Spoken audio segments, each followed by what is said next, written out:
Ahoy, everyone. This is David Eugene Perry with my continuing series of interviews with colleagues, clients, friends, business people around the world about how we get from what was the great pause of 2020 into, well, the hoped for great recovery of 2021. And I'm very delighted to be in the Zoom room with a dear friend and colleague and someone who makes delicious coffee available around the world. Please welcome Elise Papazian Pritikin. Elise, welcome.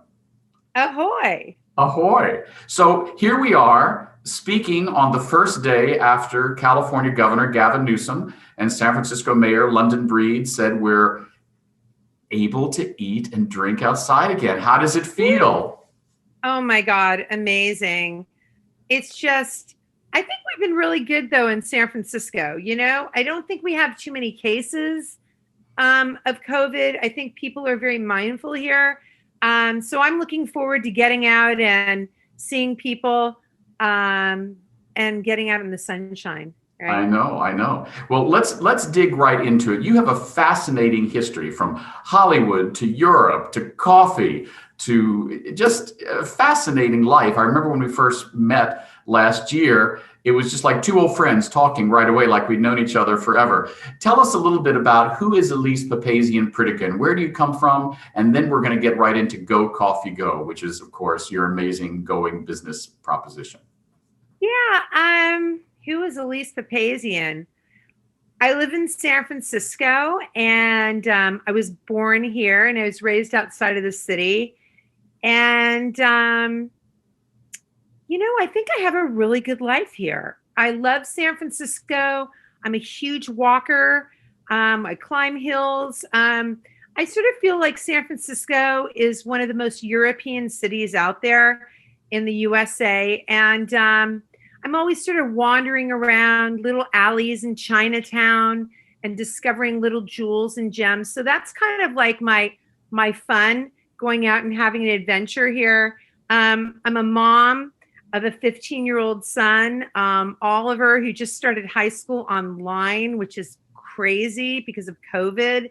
Like he doesn't know anybody. He goes on these social distance walks and it's kind of crazy with masks on with his school. But it's going well. And I do have a sort of an interesting background. I was a costumer and a stylist in Hollywood when there was an MTV from 1989 to 98. Loved it. Yeah, right. So, I worked with amazing people like ELO, Electric Light Orchestra, which, like, my God, in high school, I was like crazy for them, or Chris Isaac, or Greg Alexander, who, everybody saw in the New Radicals for the inauguration. You get what you give. Really just amazing people. So that's my background. I just kind of fell into styling something for my late husband, Scott. And then Motown saw my work and they said, if you ever come to LA, because I was living in San Francisco, they said, we want you to style our act. So I just started styling, and I don't know, it just sort of went from there. And then ended up coming back here with my husband, Scott, and was so happy to be back in San Francisco because we love it so much. And just started GoCoffeeGo. So yeah, we came up with the idea in London on vacation. I love London. It's like a second home. And I don't know, we just thought, where do you find amazing coffee? Well, I was going to say it's not like London is a city known for great coffee. So is that why you came up with the idea there? Yes, actually, you're so cute. Yes, completely. I love London too. Nothing against London. We have a dear friend, Armistead Maupin, who lives in London, Lucinda Hawksley, but coffee is not their great drink. No, but you know what? They've gotten so much better, like Monmouth Coffee in Covent Garden near Neil's Yard. I mean, there's a lot of really kind of cool roasters that are sort of coming up in the ranks. And my husband and I thought, if you weren't in a city, like, how would you know who has great coffee? Like, in your own hometown, you may know who is the best roaster, but how would you know who's the best roaster in Topeka, Kansas? Or how would you know who's the best roaster, in Alabama. Like, how would you know? So like, that's the birth of GoCoffeeGo sort of happened that way. And so we started secretly ordering coffee, like secret squirrel and Morocco mole. We didn't want anybody to know what we were doing. And this was like, I mean, GoCoffeeGo is over 12 years old, but this is like 14 years ago. Like, there was no real coffee movement 14 years ago. There was no hipster coffee movement. So we came up with our list of roasters that we loved their coffee. And then we took our son, who was like, God, what was he, 1.5, or maybe he was 2 years old at the time, on the road. And we were jumping planes, trains, and automobiles around the country for 2 months with this kid who I was like potty training. Like, I remember potty training him in Austin, Texas. It was insane. But like, I don't know, like, he was a good sport. It was at the Driscoll Hotel. I was like, what's going on? I must have been insane, but you know what? He never had one meltdown. He never had one problem. He just was like on the airplane with his little like Panasonic DVD player watching like, Thomas the Train. Yeah. And we were just jumping from place to place, checking out roasters. Oh, I think we got frozen with Elise. Hold on a second. If you come back, that's all right. Elise, your 15-year-old son is probably going to roll his eyes when he sees this and hears that his mother talked about him potty training in San Antonio. I'm just letting you know. I know. Maybe we'll have to cut that out. Oh, no, it's too good. It's too good. So tell me, from those humble beginnings, where has GoCoffeeGo gone? I understand you're launching a new fabulous website sometime in March. Looking forward to it. What is the secret behind your success of GoCoffeeGo? What's the secret sauce? Well, I think my husband passed away almost 4 years ago. Sadly, love him. He and I created GoCoffeeGo. We wanted to just make it like a fun site and disarm people. There's a lot of sort of snobbishness in wine and snobbishness in coffee. And we wanted everybody to have an amazing cup of coffee. It didn't matter where you lived. You should be able to have access. So we created the site to be fun. And we were the first of its kind, right? And then after us, it was just the movement was just sort of, it wasn't even bubbling barely. It was percolating. But I think by bringing, it started to percolate. And I think by bringing all these indie roasters together, it gave them a sense of power. On their own, they couldn't go up against and compete with the chains, but together they were more powerful. And I think we started with 12 when we started the site. Right now I have, I think, 32. So yeah, it's just, it's been a great business. Really it's about the quality of the product. Like a lot of people can go in a coffee shop, or somebody says something is a great cup of coffee, and then you go there and you've got the barista, Mr. Hipster Barista, and they're, everything's cool and they're making everything pretty and it tastes okay, but like, you can't ship the barista in the box, right? So at GoCoffeeGo, I mean, you're brewing it at home. The coffee has to stand on its own, right? The barista's not there. All the hype, all that stuff goes out the window. When you brew that cup of coffee, you ask yourself, was that a great cup of coffee? And the answer is yes, it's a win, and they'll come back. So some people think GoCoffeeGo is really rough, like it's super, like we're super hard to get on. And we have, a lot of sort of competitors. They let people on their site that we've turned down over and over again that may have a lot of hype, but like, it doesn't lie. The cupping table, when you're cupping coffee, it's either great. If it's good, it's not good enough. Good is not good enough. Has to be great. And it's not just one coffee. We make them send basically their whole line. And I just don't want any stinkers, because if somebody gets, I can't tell somebody what to buy. I carry people's entire lines.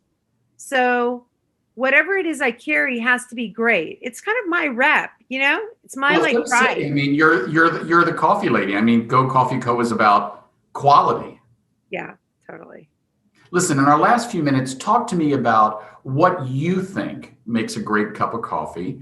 And then I'm going to ask you a really hard question because I'm sure you won't answer it. What's your favorite coffee? And then I'll ask you the other question is easier. Where was your most memorable cup of coffee? I know you travel a lot. I know, like Alfredo and me, you're hoping to be in Europe, maybe Italy sometime later this year, knock wood, and COVID protocols allowing.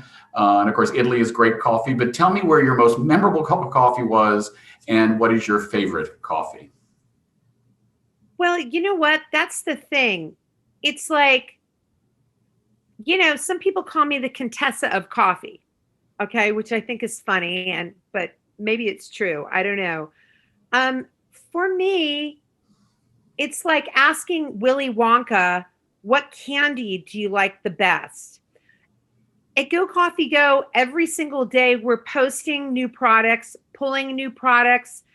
We have everything from little micro lots that are grown on the side of a volcano in Santa Ana, in a little plot, to, something that is, more of like a mainstay blend, So there's different coffees for different kinds of times. Like during the summer, especially the summer, I love like lemony coffees, like lemonade, and you can make them iced. They're super yummy. During the winter, I like more heavy bodied, chocolatey, like overgrown kid hot chocolate, like chocolate nut caramel flavors. Now, of course, when I say these flavors, I mean the flavors come from natural flavor notes that are inherent in the bean, from the soil, from the climate. That's what makes it, the varietal.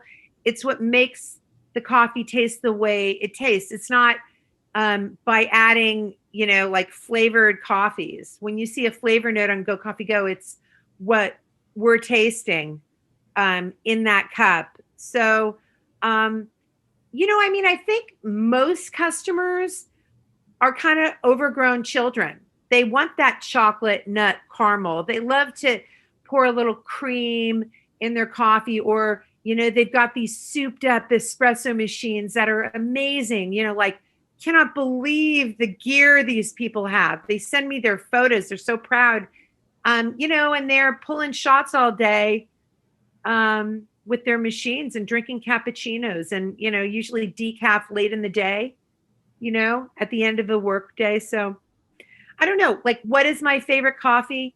It always changes. Now, I will forever be an African fan. I love Berrylicious Fruit Bomb coffee. That's almost like hibiscus. If you've had a hibiscus tea, like a hibiscus kind of fruit bomby, berrylicious notes. I think that might be my favorite. Well, at this moment, that's what is the favorite for the Contessa of Coffee. But last question, before I let you off the hook, where was your most memorable cup of coffee? I remember mine. It was before I met Alfredo. It was the first time I knew what real coffee was. It was on the Talgo, a train between Madrid and Barcelona, and I knew nothing about Spanish. So my boyfriend at the time said, go to the cafe car and ask for dos café con leche. I didn't know what that meant, two coffees. So they gave me two. I thought it was a strange Spanish custom. And of course, I was expecting like Amtrak coffee, right? Being from Virginia. And I got this beautiful, frothy, it was art. Ooh. And I was hooked. So that's my most memorable cup of coffee. Where was yours? I guess it would be, look, I've always been like a world traveler since high school. And I have a lot of memories of having coffee in Italy, especially.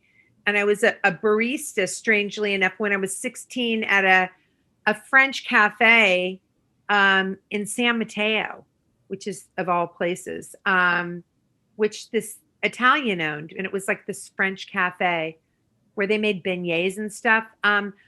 So I've always like been a coffee lover, but I would say, I guess, if you ask me my most memorable time of drinking coffee, it would be the inception of GoCoffeeGo. So I think the coffee at the time was so bad in London.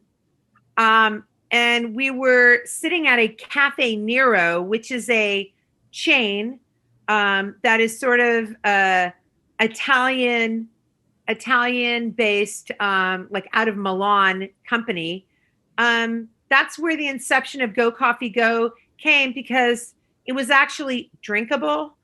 Now, of course, it's a different kind of coffee, but it was a good coffee. It was enjoyable.